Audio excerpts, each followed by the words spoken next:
వెంకటాద్రి సమం స్థానం బ్రహ్మాండే నాస్తి కించనాత్ వెంకటేశ సమోదేవో నభూతో నభవిష్యతి. శ్రీ వెంకటాచల క్షేత్రం వెంకటేశ్వర స్వామివారు శ్రీ వైఖానస భగవత్శాస్త్ర ప్రకారం పంచబేరాలుగా తిరువారాధన జరుగుతుంది. ధ్రువ కౌతుక ఉత్సవ స్నపన బలిబేరాలను విష్ణు పురుష సత్య అచ్యుత అనిరుద్ధ రూపాలుగా ఆరాధన జరుగుతుంది. వీరు కౌతుక బేరం భోగ శ్రీనివాసమూర్తి. ప్రతిరోజు ఉదయం తోమాల సేవలో పాలు కుంకుమ అభిషేకం జరుగుతుంది వీరికి. రాత్రి ఏకాంత సేవలో పవళింపు సేవకు వేయించేస్తారు. ప్రతి బుధవారం మూరువర్లకు ప్రతినిధిగా బంగారు వాకిల్లో సహస్ర కలశాభిషేకం జరుపుకుంటారు. సుమారు 1500 సంవత్సరాల ముందు పల్లవ మహారాణి సమర్పించిన వెండి బింబము భోగ శ్రీనివాసమూర్తి.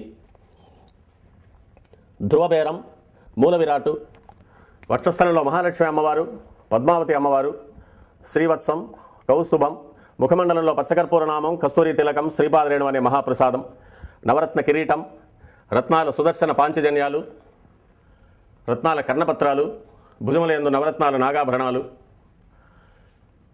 కట్యవలంబిత హస్తం,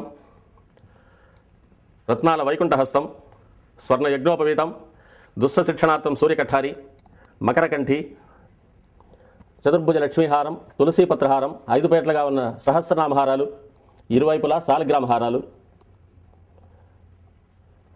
ఉగాది ఆస్థానానికి గాను స్వామివారు విశేషమైన తిరువాభరణం సమర్పణ చేసుకోనున్నారు.